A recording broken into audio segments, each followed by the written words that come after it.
Right. So thank you for your patience, first of all. And we come to the final plenary session of INMS 2025 conference.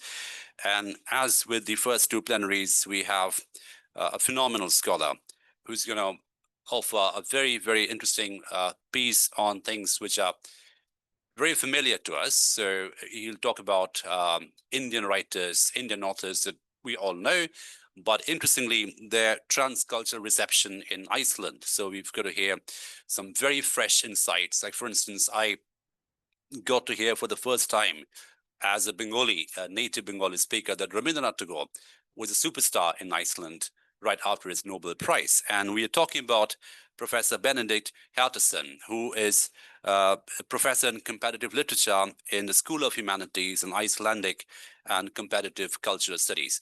Now, Benedikt offers a very unique perspective to our conference, because if you remember, right at the outset, we were saying how we were trying to achieve this triangulation of the very neuroscientific understanding of memory in terms of how it operates as a molecular mechanism, where we had Alex delivering this fabulous first session. We had Andrew yesterday talking about the futuristic quality of AI-driven memory world, which is scintillating in terms of the possibilities it offers. And now we have Benedikt offering this very interesting cultural studies, aspect of memory, lest we forget that we are operating from humanities position, and that's something that we should be most familiar with in terms of what he's offering as a scholar. What is really original in Benedikt's work, and I've been following his works for a while now, is that he operates as a historian, as a cultural historian, but he's also someone who's constantly taking risks in trying to connect to people outside of what you'd expect. So that constant push beyond the familiar, again, as a historian, is something that we can all aspire and learn from. Just as a very quick trivia, before I let Benedikt take over. So when I first found out he's from Reykjavik, as a chess nerd, I mentioned Bobby Fischer. Some of you know the famous proxy Cold War game that happened between Bobby Fischer and the Russian Grandmaster, which was the closest that the two countries came to fighting the Cold War. The symbolic game was played in Reykjavik. And if you ever go to Reykjavik, you can actually see the building where the game was played. And our friend Benedikt is from that neighborhood. His house is literally a few meters away from that famous game was played. So without any further ado, and with that note, I request Professor Benedikt Hjartarson to kindly deliver his final plenary for INMS 2025. Benedikt, over to you. Can we have a round of applause, Fitz?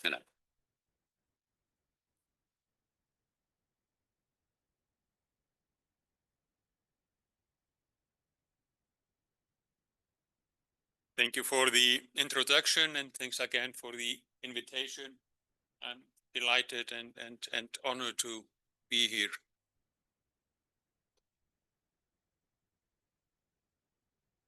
Let me start my talk with a short anecdote. In spring 1925, one of the leading journals, cultural journals in Iceland, Eimreiðin, the locomotive, launched an initiative to attract new subscribers.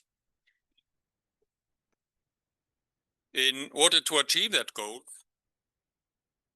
better, the journal brought an advertisement mentioning that new subscribers would receive earlier volumes of the journal for free, as well as an enticingly beautiful lithograph of the Indian poet Rabindranath Tagore.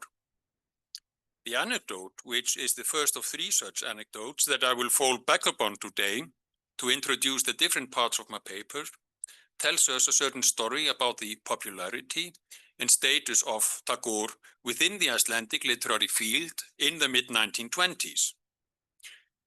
The poet was certainly well known to the readers of Eimreiðin, and I would even claim that he had the status of a pop star in Iceland. 2 years earlier, the journal had published the editor's translation of the short story The Victory, as well as a long article on the part from Bengal by the editor. A year after the publication of the advertisement, this would be followed by the editor's translation of The Skeleton. Tagore's image was indeed not unknown to readers of the journal either. It is not unlikely that the lithograph advertised in 1925 was based on a picture of the poet that had been published in the editor's article from 1923.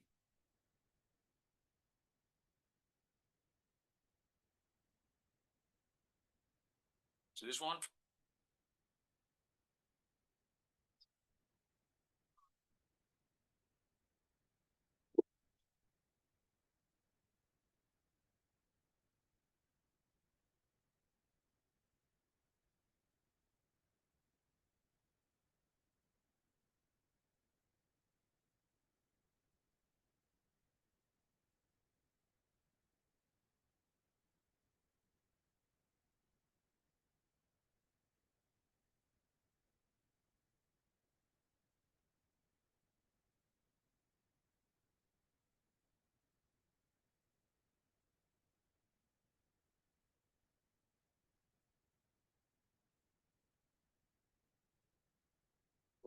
See the image, maybe as a lithograph hanging on the walls at Icelandic homes and farms in the period.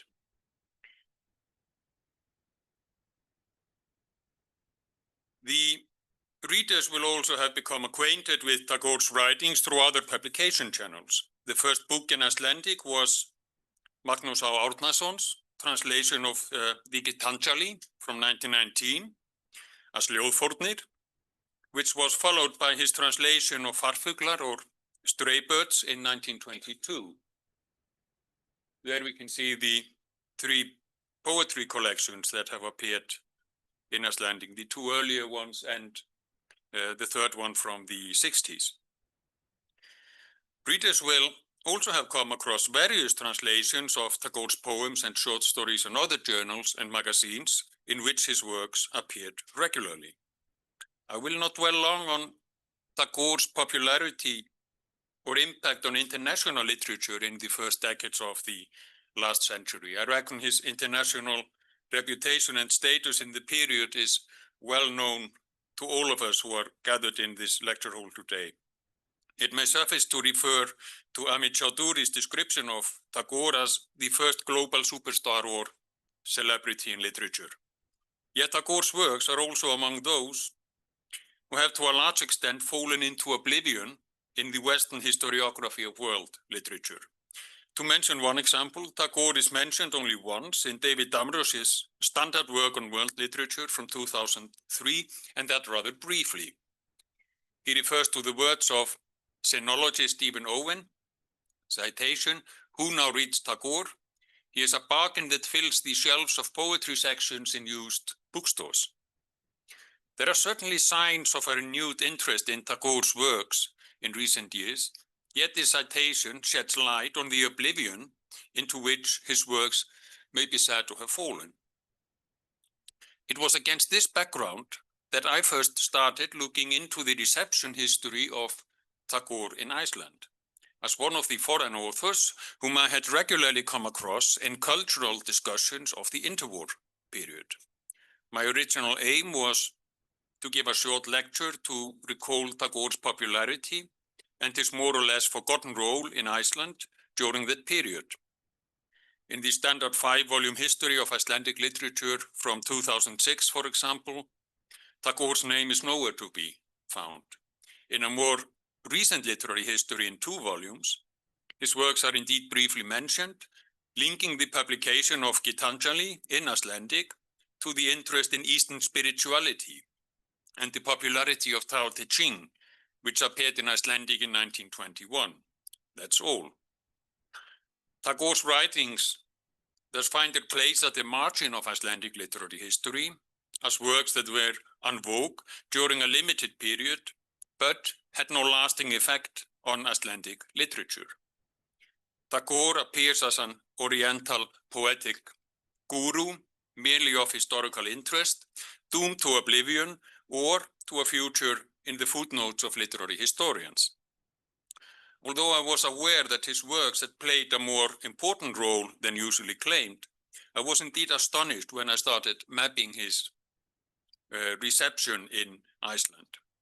In the period from 1913 until Tagore's death in 1941, I found 25 different translations of his poetry and short stories in Icelandic journals, apart from the 2 books already mentioned. In the same period, 10 articles on the poet's work were published in Icelandic. The scope of the reception is astounding if we consider the extremely limited size of the Icelandic literary system. To put this into context, Tagore's name was, for example, mentioned twice as often in this period in journals as the names of other authors who received the Nobel Prize in the same period, Romain Rolland or Maurice Maeterlinck, for example. To find authors who had a similar presence in literary discussions, we have to look at the big names of Nordic or Scandinavian literature in the period, Knut Hamsun, Henrik Ibsen, Selma Lagerlöf. But we might also mention the immense popularity of Rudyard Kipling's writings, which also came to shape the image of India in Iceland, in the minds of Icelandic readers in a different way than Tagore's works, certainly.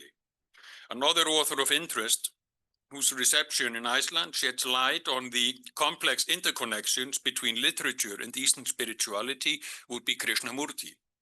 His writings had an impact on a scale similar to Tagore's works. From 1914 to 1930, 8 translations of books by Krishnamurti were published by the Theosophical Society in Iceland, and that's excluding all the translations of shorter texts in journals.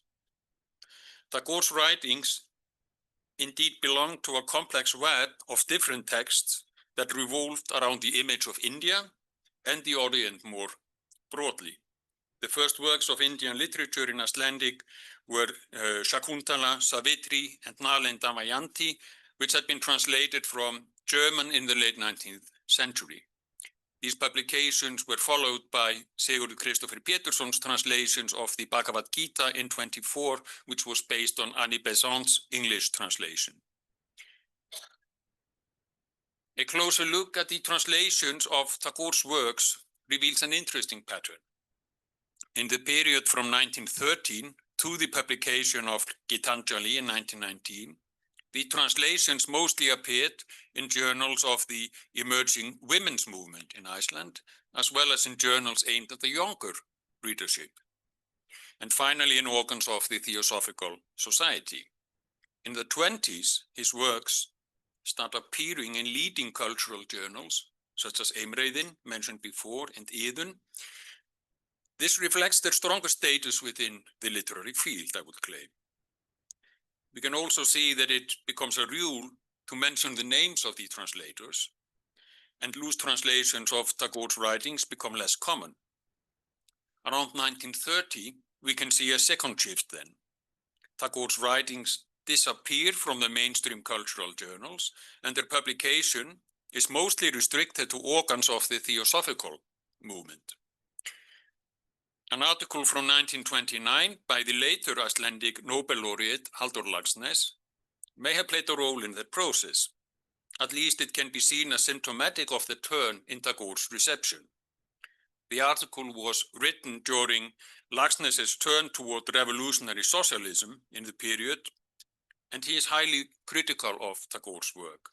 He refers, among others, to the practice of Quietism as the core of Tagore's message, and he rejects his lofty or eerie nature mysticism.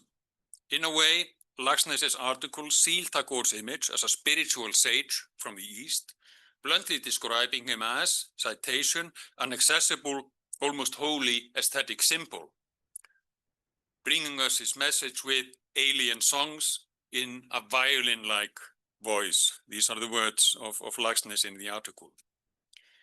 Yet the impact of Tagore's writings should not be neglected. One of the astounding discoveries that I made concerned the formative role of his poetry in the early period of the Icelandic prose poem. The first experiments with prose poetry in Icelandic can be traced back to the late 19th century, linked among others to translations of Turgenev's prose poems. But it is only around 1919, the year that Ljóðfórnir, the translation of Gitanjali, appeared, that we can speak of a wave of prose poetry. as we can see here. I won't dwell on this list of Icelandic publications and names. But let me just state that in many of these works, the influence of Tagore's work is obvious. And indeed, Laxness himself would later refer to his writings, Tagore's writings, as a fashionable current around 1920, when he himself and other young poets attempted to imitate Tagore's work. He even refers to this trend in Icelandic literature as the Tagore style. Yet from Laxness's later perspective, these writings were only of fleeting interest, not least for his own career. In their innocent and naive simplicity, as he saw it, they found an easy access into the ears of a young soul, he claims. But according to his own descriptions, Laxness would grow up from Tagore in the late 1920s. From Laxness's perspective, Tagore thus comes to stand as an emblem of the childlike and unchanging nature of the East, an image that would stick to Tagore's work within Icelandic literary history. My analysis of Tagore's reception in Iceland was one of the first steps in a broader research project in which I focused on the role and scope of literary translations during the interwar period. This has resulted in a monograph in Icelandic that I have just finished and which serves as the basis of my talk today.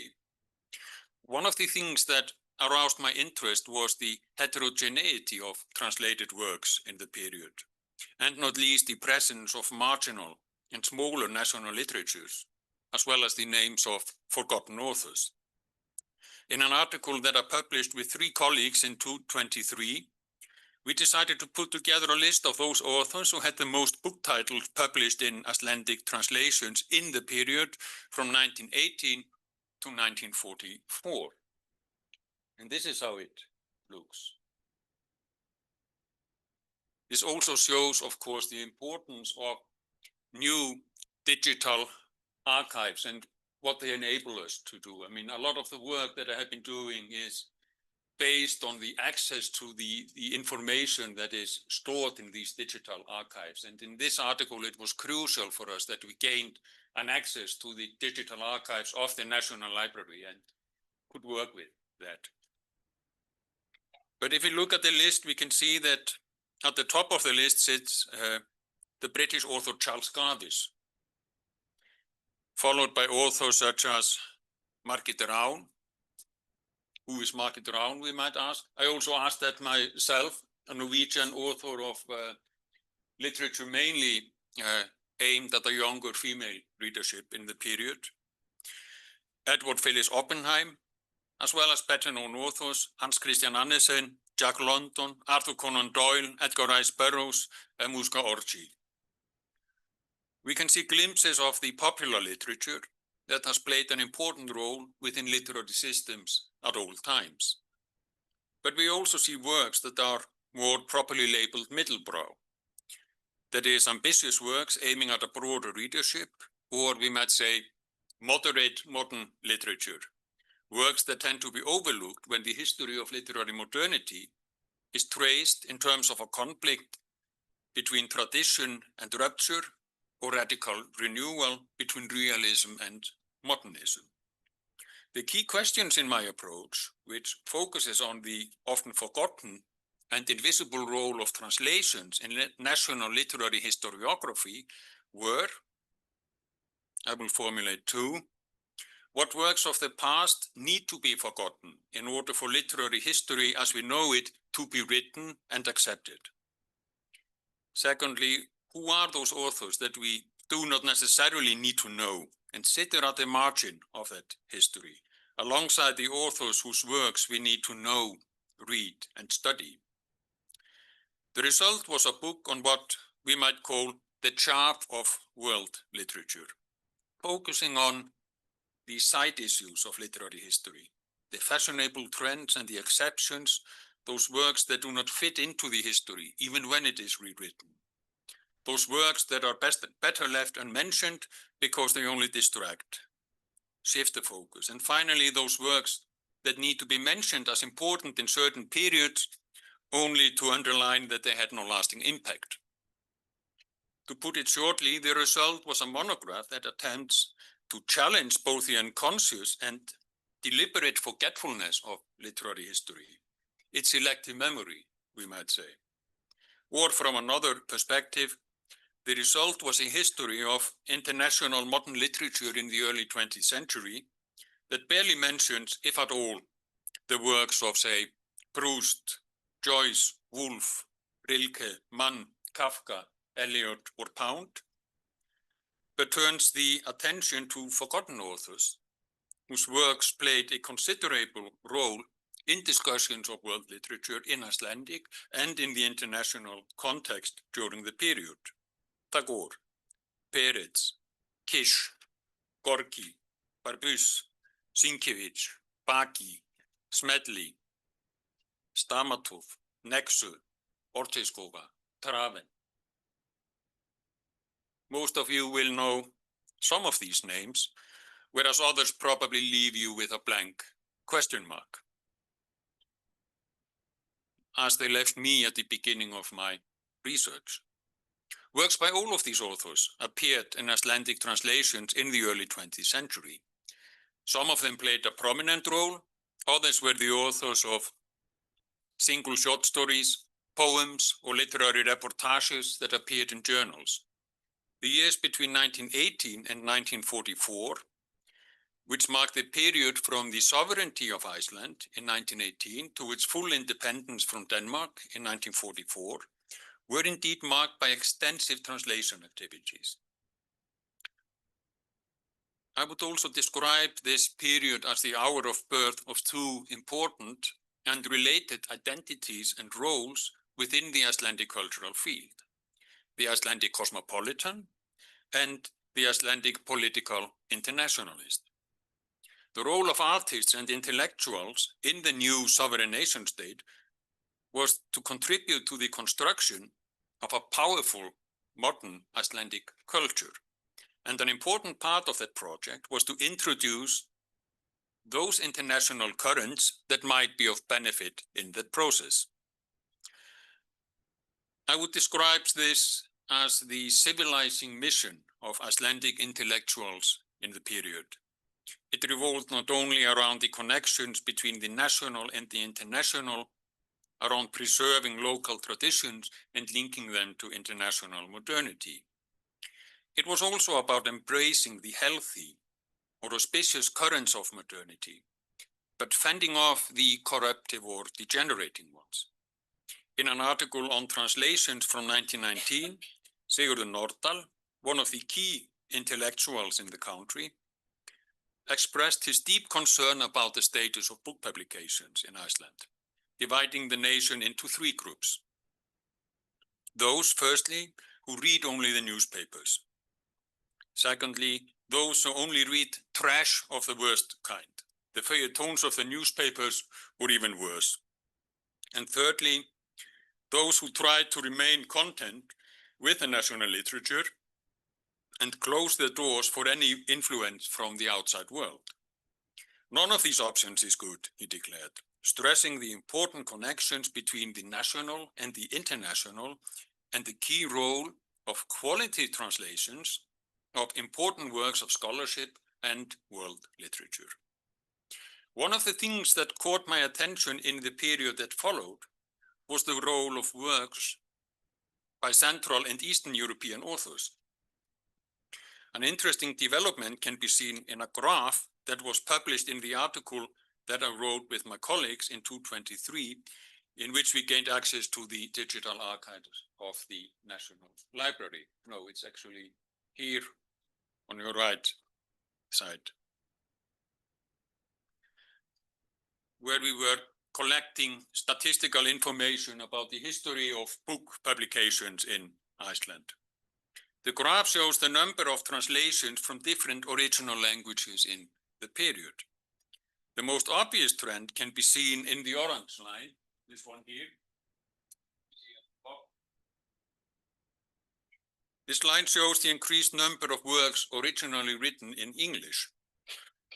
The arrival of the British Army in Iceland in 1940 and the growing impact of American culture in the years that followed, or the period that followed, are usually seen as Iceland's belated arrival in modernity, as the products of international modern culture hit the society with full force.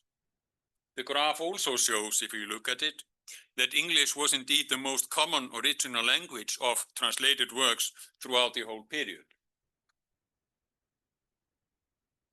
But we also see that whereas the number of translations from other languages does not decrease, their proportion within the literary system did. From that perspective, we might describe this development less as an opening up of the Icelandic cultural field than as its closure. International currents become more apparent, but to an increasing degree, these all come from one and the same direction. We are entering the period of Anglophone hegemony in the cultural field, in which literature is, to an increasing degree, divided into two groups, to cite Ajaz Ahmad's formulation in a different context. Literature that is published in English and thus accessible to a global readership, and literature that merely exists in other languages, works that are, as he describes it, regional, minor, and forgettable. I have chosen the somewhat playful title toward a comparative peripherology for my talk today to draw attention to the crucial connection between languages and national literatures of different cultural, geographical, and linguistic peripheries. One of the things that dawned on me in my work on the Icelandic translations was that the interest in Indian, Japanese, or say Bulgarian, Estonian, Hungarian, Polish, or Yiddish literature could be linked to the uneven development of modernity in different societies and geographical settings, national contexts.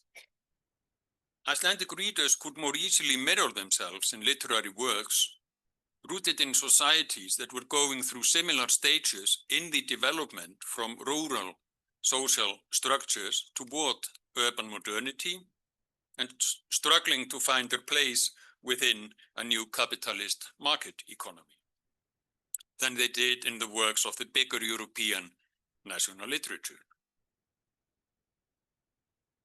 A useful way to approach this context can be found in Dipesh Chakrabarty's notion of minor pasts, which refers to, as he puts it, those experiences of the past that have always to be assigned to an inferior or marginal position as they are translated into the academic historian's language.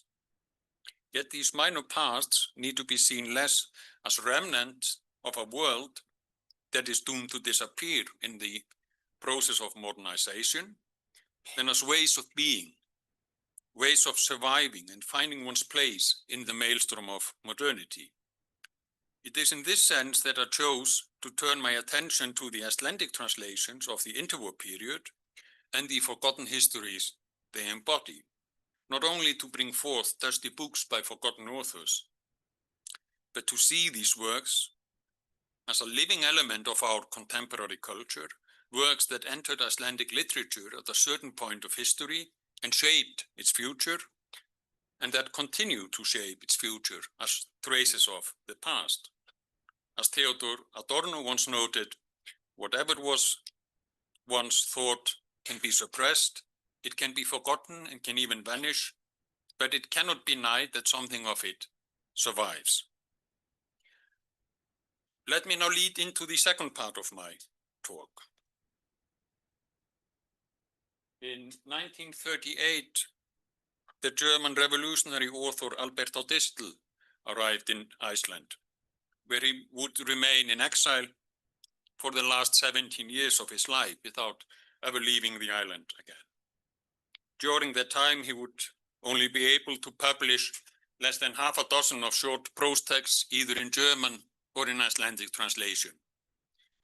The author, whose career can be traced back to the revolution and the Räterepublik in Bavaria in 1918 and 1919, and who gained himself a reputation in proletarian literary circles in Berlin during the Weimar period, is one of those authors who literally vanished from literary history in the late 1930s, although he would continue to write until his death. And in fact, a former PhD student of mine has written a dissertation on his unpublished manuscript from the Icelandic exile. Fascinating stuff. Jonas Bokelman has produced that, or found and worked on there. Dodistel described an interesting event shortly after his arrival in Reykjavik, and now we see why I am bringing him up. In his depression and hopelessness, after landing as an unknown author in this extreme periphery at the northern end of the world, being cut off from his readership, his cultural circles, and being cut off from his own language, he found himself taking a stroll through the city center of the Icelandic capital. That walk led him past a bookstore in the city center, and as he looked into the shop window, he saw a copy of his novel Das Opfer from 1925 in the German original. He would later recount this story and how this discovery brought him hope and in a sense helped him to survive during the first years of his exile. The event tells us a certain story about the circulation of works in foreign languages within the Icelandic literary field in these years. More specifically, it demonstrates the presence of works that can be traced back to publication activities of the radical leftist movement during the Comintern period. It reflects how these extensive activities that aimed at the construction of a new canon of internationalist, or we might call it red world literature, were linked to the construction of a transnational distribution system. From newspapers, we can see that Dodistel's novel was indeed already circulating in Iceland in the early 1930s. In the radical journal Rauði Fáninn, the Red Banner, it was advertised as one of the works in a German book series, Der Internationale Roman, or the International Novel, published by Internationaler Arbeiterverlag in Berlin, a publishing house run by the German Communist Party. Other books in the series included works by authors such as Kurt Kleber, Ivan Olbracht, Bela Ilias, Giovanni Germanetto, Mari Hidden Wars, and the Japanese author Tsunao Tokunaga. Works by some of these authors also appeared in Icelandic translations during the period we are discussing. This advertisement does not represent an isolated example of the circulation of such revolutionary works of literature in the German language in Iceland. In Icelandic journals, we come, for example, across advertisements for new subscribers of the German edition of the key literary journal of the International Revolutionary Left in the 1930s, International Literature, which originated in Moscow, but appeared in different editions, not only in Russian and German, but also in English, French, Spanish, and for a short time also in Chinese. Furthermore, we come across advertisements of the German book club, Universum Bücherei für alle, in Icelandic journals calling for new subscribers. In the late 1920s, this book club, which played a central role in the publication and distribution of red world literature in the German-speaking world, which played a central role within the leftist movement in the period, this book club even ran a special office in Iceland, in Vestmannaeyjar, a small island south of the mainland. It ran a book club there as well as in cities such as Zurich, Vienna, Prague, Budapest, and Bucharest. I will not go into the complex landscape of Icelandic translations of revolutionary literature during the period. But the scope of these publication activities was indeed astounding to me when I started mapping it. Literary texts of this kind appeared not only in the journals of the radical left, but also in mainstream cultural journals, as well as in journals that focused on bringing modern world literature in its many varieties to an Icelandic readership.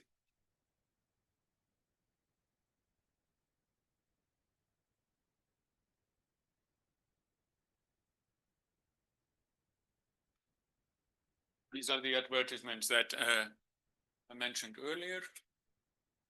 Here we see some of the covers of the journals in the period.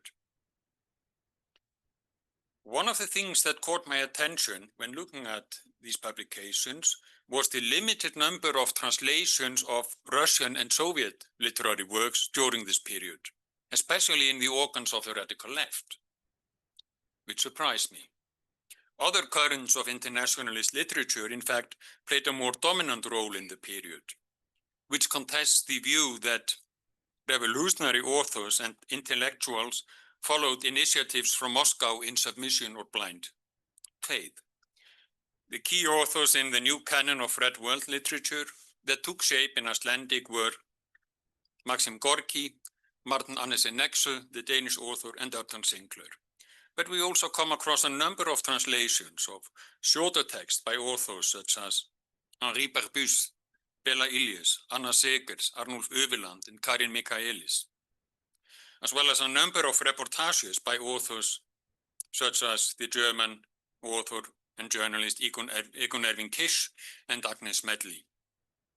These authors may have shaped Icelandic literature in ways that have fallen outside of the horizon of literary scholars.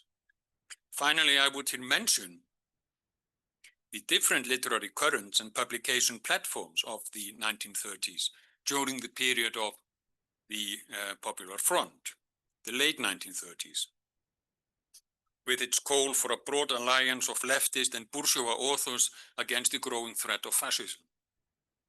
The official organ of the Union of Revolutionary Writers in Iceland, Rauðir Pennar, Red Pens, that was published from 1935 to 38, reflects a shift from the aesthetics of socialist realism toward a more open policy, emphasizing the alliance with bourgeois literature. Yet during this period, other forums appeared, which served as platforms for translations of works rooted in the internationalist aesthetics of the 1920s, among others for translations of literary reportages. Finally, they served as forums for translations of works by authors such as B. Travin and Jack London, which I would describe as red swashbuckler narratives.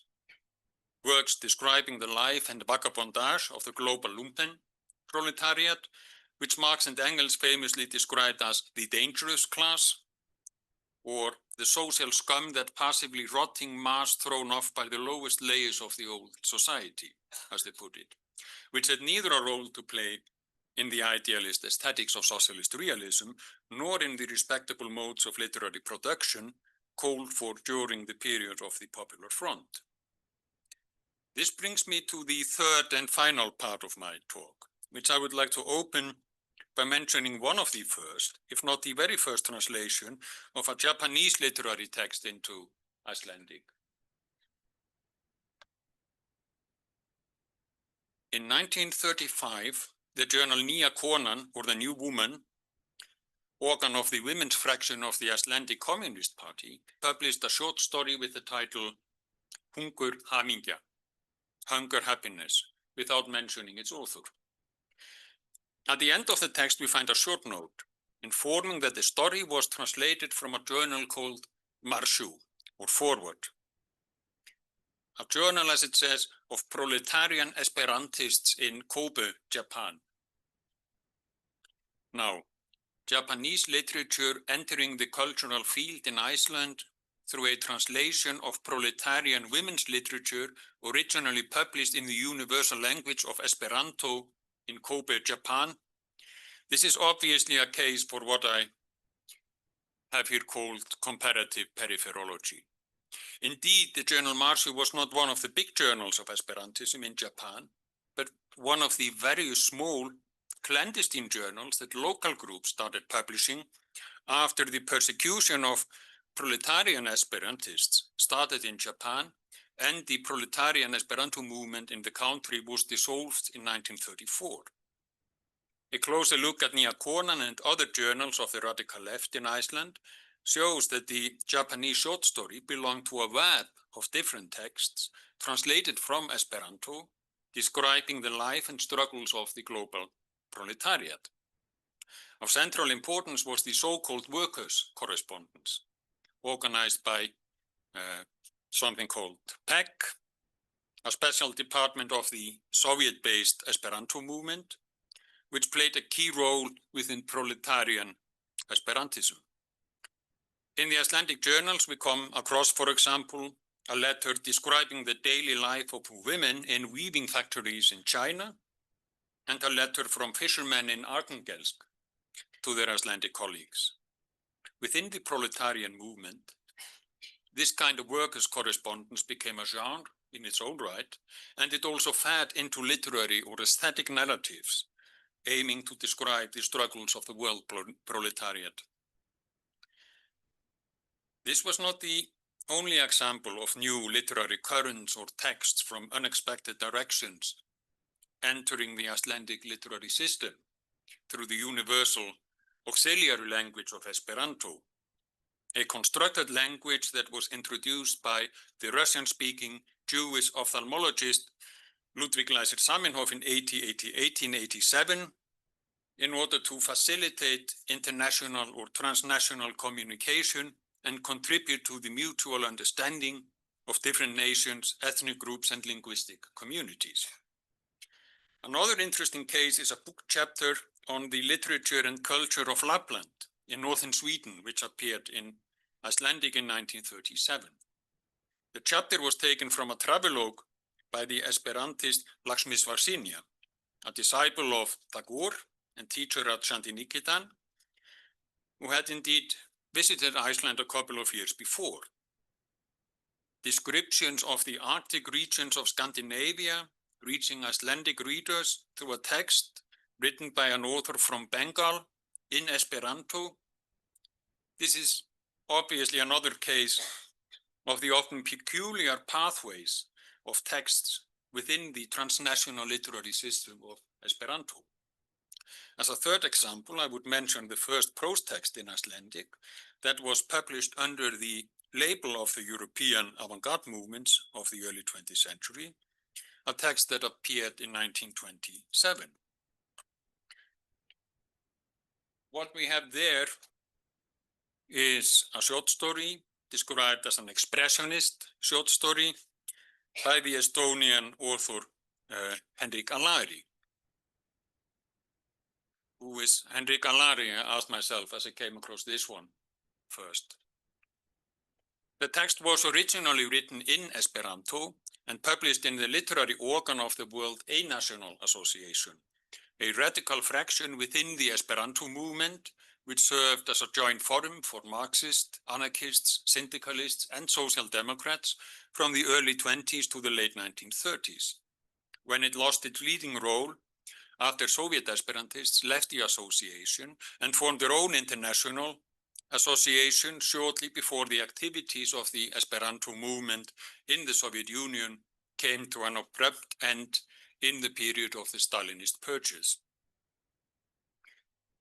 In the period between 1927 and 1925, I came across 15 different short stories that obviously were translated from Esperanto.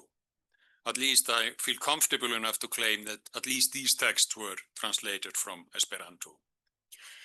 This includes both literary texts originally written in the universal language of Esperanto and texts originally written in other languages, but translated through Esperanto as an intermediary or third language.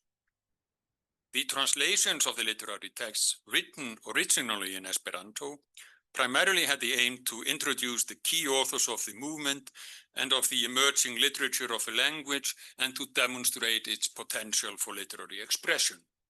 I will not go further into these translations of works by Edmond Privat, Raymond Schwartz, and the Hungarian author Gyula Baki. Of greater interest are the translations through Esperanto as an intermediary or third language. These included not only the Japanese and the Estonian stories already mentioned, but also a short story by the Bulgarian author Georgi Stamatov and 3 Yiddish short stories by 2 of the authors who played a key role in shaping modern Yiddish literature, Sholom Aleichem and Isaac Leib Peretz, These translations introduced a number of smaller national literatures to the Icelandic readership, bringing them some of the first, and in some cases, apparently the very first examples of these literatures in their own language. This was not a peculiar Icelandic development. These translations rather reflect the specific characteristics of the emerging world literary system of Esperanto, which I would describe as a decentered literary system, with a special emphasis on translations. Literary translations played a key role within the Esperanto movement from the beginning. In the first book from 1887, its founder, Zamenhof, projected the vision of Esperanto taking over the role of providing translations of all the national literatures of the world and all of the works of all of the national literatures of the world, an idealistic project. From this idealistic perspective, the solution to the language question was bilingual. It consisted in making all literary and scholarly texts available in the new constructed artificial language. Translations between the different vernaculars and national languages would become unnecessary, and people would only need to learn one foreign language, a genuinely modern project revolving around efficiency. They would have access to the local texts in the mother tongue and could read everything else in Esperanto, which would thus serve an objective mediating or intermediary role. The first years of the movement were marked by Zamenhof's own translations of canonical works of world literature, works by Shakespeare, Gogol, Goethe, Schiller, Molière, Andersen, Heine. In the early 20th century, however, we see a growing emphasis on the new national literatures of Central and Eastern Europe, which reflects the strong links of Esperanto and the Esperanto movement to Jewish culture and the Yiddish-speaking communities in Central and Eastern Europe during this period. In the early 20th century, we find a considerable number of translations into Esperanto of Polish, Serbo-Croatian, Hungarian, Slovenian, Slovakian, and Estonian literature, to mention just a few examples. We also come across quite a few translations of Japanese and Chinese literature, that is, from those countries in Asia where Esperanto came to play the most prominent role. The first anthology of national literature, and these anthologies were very important for the literature in Esperanto. The first anthology was a Polish anthology published in 1906, and among the literary anthologies that appeared between 25 and 35, we find collections of Bulgarian national literature, Catalonian, Flemish, Estonian, Hungarian, Swedish, and Czechoslovakian literature, bringing examples from the earliest literary products or expressions to the contemporary period and the latest currents.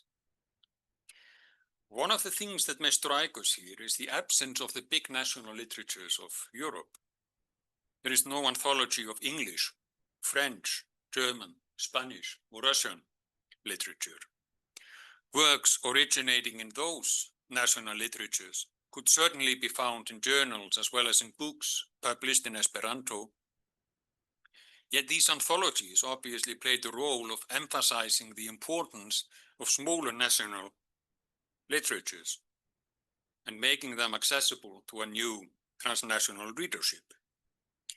Indeed, many Esperantists saw the universal language as an instrument that would guarantee the survival of smaller languages against the threat of one of the big national languages becoming a dominant medium of international communication. Bridget O'Keefe has described the seemingly paradoxical mindset we are dealing with here as the mindset of patriotic cosmopolitans. It allowed the citizens of a new emerging world order to slip into different roles. As patriotic subjects, cultivating their own traditions in a local context, and as cosmopolitans, engaging with the cultural products of a global community. One of the primary aims of the publication activities of the Esperanto movement was the construction of a new imagined community that revolved around the vision of a new cosmopolitan citizenship. This project also came to shape literary practices in peripheral regions such as Iceland, broadening the horizon of the local readership and becoming a part of the country's literary heritage. Although these works would soon vanish from the cultural memory in the new world order that took shape in the post-war period. Thank you.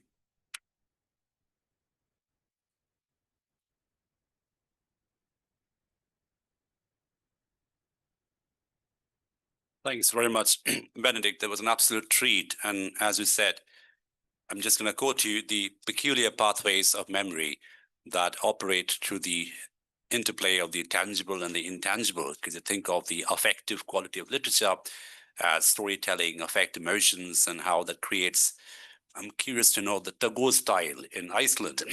But at the same time, we have all that materialist, tangible backing, the politics of publication, translation, the apparatus which operates invisibly through this affective pathway. It's almost like a neural thing where peculiar turns can be taken through synaptic strangeness. And this idea of the comparative peripherology, I think, is fascinating. It's something that is very original, I think, would really acquire a lot of currency, I'm sure, in this audience as well as elsewhere in the times to come. So thank you very much, Benedikt. It's been an absolute treat. And as I was saying when I was introducing him, it is interesting and very assuring that we end on that heavy textual note of memory studies. We're also looking forward to how the textuality of transmission, the textuality which informs the tangible and intangible interplay, will also connect to more futuristic modes through which these storytelling methods, these affective influences can operate in the times to come. So can we have another round of applause for Benedikt for a fascinating session? Thank you so much. We have some very interesting collaboration plans with Benedikt that Dr. Medin will announce in a minute and is in our closing remarks. But we move on now to the ceremony at the end of INMS, the very, very traditional, and we try to sort of call it something like a quasi-Oscar ceremony, because we try to emulate. We have an envelope, we pull out names, and we do all that fun stuff. But just a couple of things before I move on to that ceremony bit. The idea that governs the best paper award, and it is almost impossible to select the best paper from the pool of outstanding abstracts that we receive. In fact, I should tell very bluntly that some of the abstracts we rejected were actually outstanding. I mean, if we receive 750 abstracts, it is painful really to go through and sort of not take some really interesting ones, but one has to abide by some very pragmatic parameters in a conference of this scope. So very broadly speaking, there are three criteria that we focus on when we go for the INMS Best Paper Award. One, obviously, is the fitness to the concept in terms of how it's aligning to the concept. The triangulation, as we say, I'm pretty sure you hear that word by now, I've used it too many times, between digitality, storytelling, and strategies of preservation in terms of how the digital and the affective can sort of mix in asymmetric ways. So that the fitness, the alignment quotient. The second, of course, is the presentation quotient in terms of how, to what extent is a speaker able to condense that in that framework. Because remember, we're not awarding the best written paper. We're not awarding the best written research. It's also performative in a certain sense. That to what extent is a speaker able to encode all of that in 15 minutes, which is very tough. I would struggle. I would never get an INMS Best Paper Award. I know it. So that is also a very big criterion.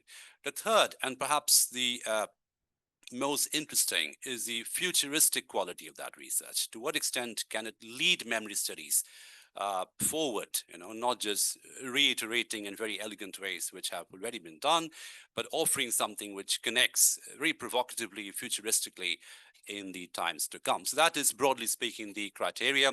I should also add that we do have IIT Madras PhD scholars who get selected for INMS conferences. Some of them also don't get selected. but I should mention very publicly that they're not considered for this award. We trust them to get awards from elsewhere. So sorry for all you folks who have written very good papers, but as a matter of principle, we don't consider IIT Madras scholars for this particular award.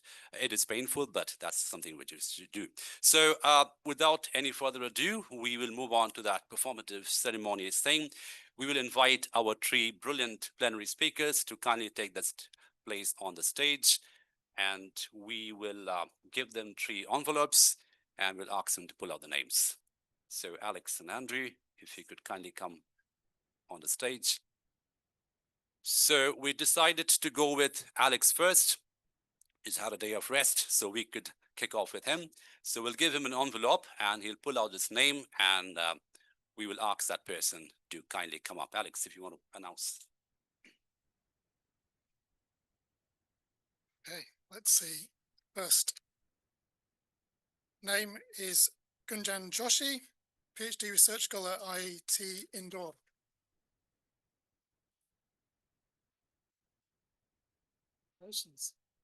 Great, thank you, Alex. We now invite Benedikt, if you're not too tired, to kindly come up. Yes. And yeah, if you could just come here, Benedikt, yeah, and announce it as ceremoniously as possible. Yeah. So opening the envelope.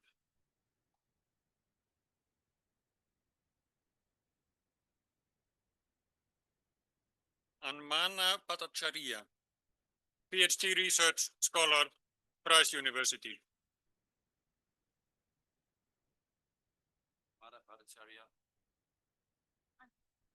Amanda Bhattacharya. Please come up.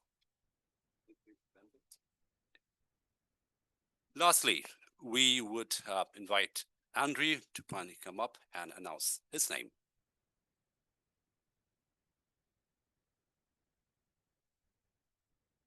Last but not least,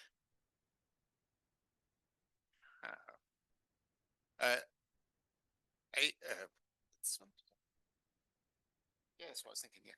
Ayush Anand. Well done.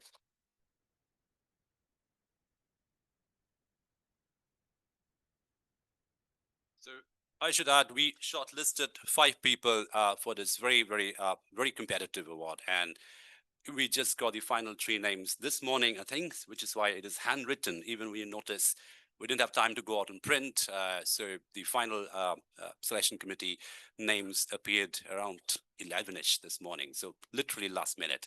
So congratulations to all 3 of you. We would like each one of you to come up and maybe share your thoughts about this conference. Anything you want to say? We could perhaps start with Gunjan, if you want to come up and quickly share your thoughts.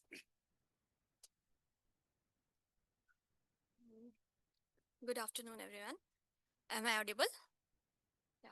Actually, it's very nice to come here. Like, I'm from psychology background, and it's very nice. We attended all the talks and all. Thank you so much. That's all.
this stage, and I'd like to thank IIT Madras for this wonderful opportunity.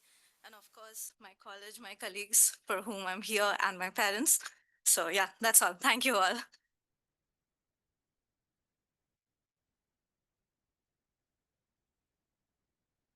I thought the stage fright would leave me after I do my presentation, but I'm still here.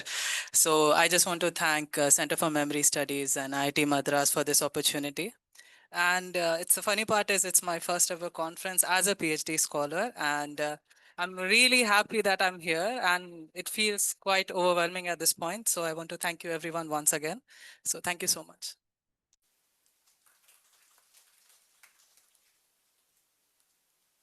Great. So I think we can thank our stellar plenary speakers one more time for the incredible kindness and generosity, for being such good spirits. So thank you very much, Alex, Andrew, and Benedikt. I think you can just get your seats now, but it's been an absolute pleasure to have all of you around. And congratulations one more time to all three winners. Yeah. So without any further ado, I know you're all hungry. I certainly am. Lunch is waiting. We now go to the final bit of INMS 2025, and now invite my colleague and faculty coordinator of this conference, Dr. Merin Simiraj, to formally close the conference with the vote of thanks. Yeah.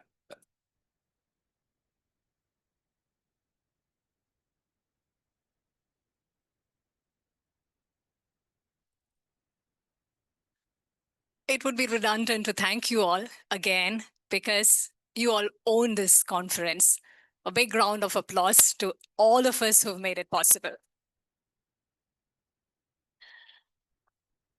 This is very exciting for us. This is the 5th edition of the INMS conference. INMS 2025 is officially coming to an end, and we are very thrilled about the new associations, the new friendships, and the new collaborations that we have made. Just a couple of quick words about our center. At our Center for Memory Studies, we are very committed to work at the intersection of humanities and technology. In that sense, there are 3 vectors that we have always been foregrounding. Much of the research that we do and most of our collaborations with our university partners as well as our industry partners are along those lines. So we've always been focusing as true literary scholars, the transcultural memory elements on the cognitive aspect of memory as well as culture, and also on the digital as well as the emergent AI models. So as you can see, many of your research themes, your ongoing research, the papers that you presented, they all very broadly fall into one of these, or some of the times, overlaps of these. So along these lines, we continue to invite you all to share your project ideas and your thoughts with us, because without you all, without these sustainable collaborations and conversations that we have started over here, we cannot have INMS or the Center for Memory Studies. So we owe a lot to all of you, and we really want to keep this conversation open and continuing for the next many years. And we have some very important and exciting announcements to make. So we have at this juncture, at the closing of INMS 2025, we've also found many exciting ways in which we can take forward the already very vibrant collaboration that we have with Durham University. And I'm sure that the many conversations that we've had over not just the last 3 days, but over the last many months and years, we'll have more to look forward to in terms of this exciting MOU, in terms of this exciting ongoing collaboration with Durham. And we've also initiated conversations in terms of how to take some of the research at the center and also the new ideas which have come together. We've been in conversation. We've started a few exciting, ideas, which we hope very soon will become into exciting projects with Andrew as well. And we're really looking forward to an institutional as well as a transnational and maybe a triangulation, again, because we are very invested with that concept and a triangulation of different elements coming from Britain, from India. And also there's an exciting possibility that we are considering, which we'll be happy to announce as soon as things begin to formalize. And again, with the University of Iceland too, we've found some very interesting, as you've already noticed in the presentation to, which Benedikt very brilliantly made, the transcultural roots that run really deep. Yeah. And that is something that, we are, again, we are trying. There are so many exciting prospects in the pipeline. Yeah. So do, follow our website and also the updates to see what the interesting dimensions that it will also take in the coming weeks and the coming months. So as many of you might know, we have the possibility of getting a membership in INMS. Some of you have been inquiring about that. If you go to our website, yeah, you can directly find a way in which you can give your details and get yourself a membership. You don't have to pay for it. You just need to share some of your research details and you'll get a credential to log in. And we periodically update some of the resources that we are happy to share with the INMS members. If you find any difficulty in accessing the website or the membership details, contact any one of our volunteers. They'll be happy to help. And we're also hoping to bring out another edited volume in the not too distant future by compiling some of the selected works from this conference. So you can wait to get in information from our organizers, yeah, in the coming months. And we are also exploring the possibility of a special issue with Memory, Mind and Media Journal, which I think the conversations will start soon after this. Please wait for an update from us regarding all these things.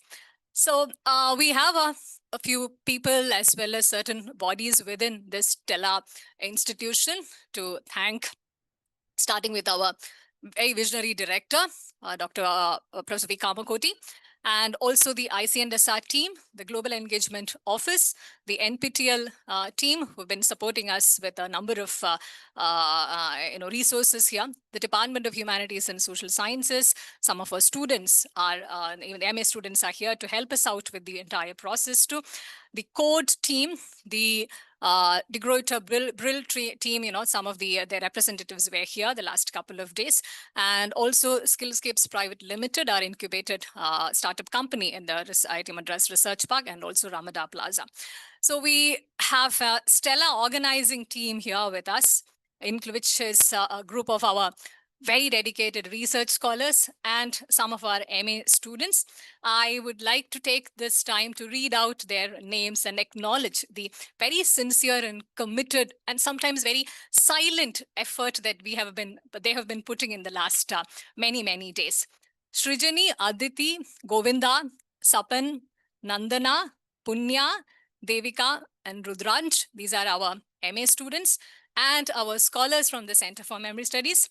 Arindam Nandi, Kritika Nautiyal, Vigneshwar VP, Revati Krishnan, Geeta Priya, Gayatri, Pratishta Pandey, Catherine Shilpa, Arnab Mukherjee, Shweta Sarkar, Priya Munka, Blessy Mary Matthew, Benjamin, Subhashini, and Soham.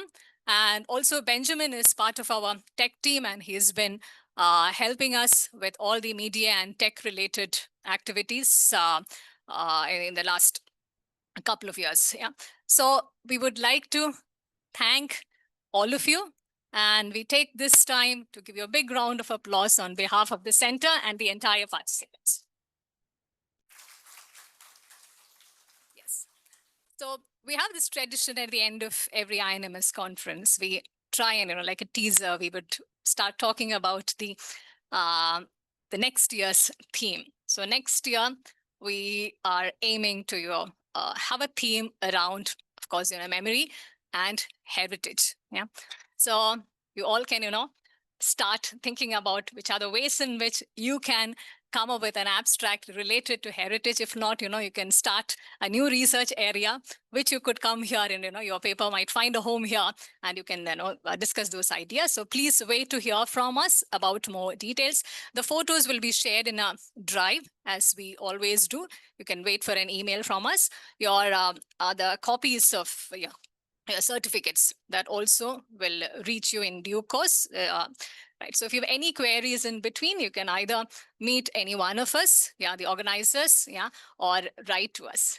So we will continue to interact. We'll take this conversation to the dining hall now. Thank you all very much. We look forward to seeing you again next year.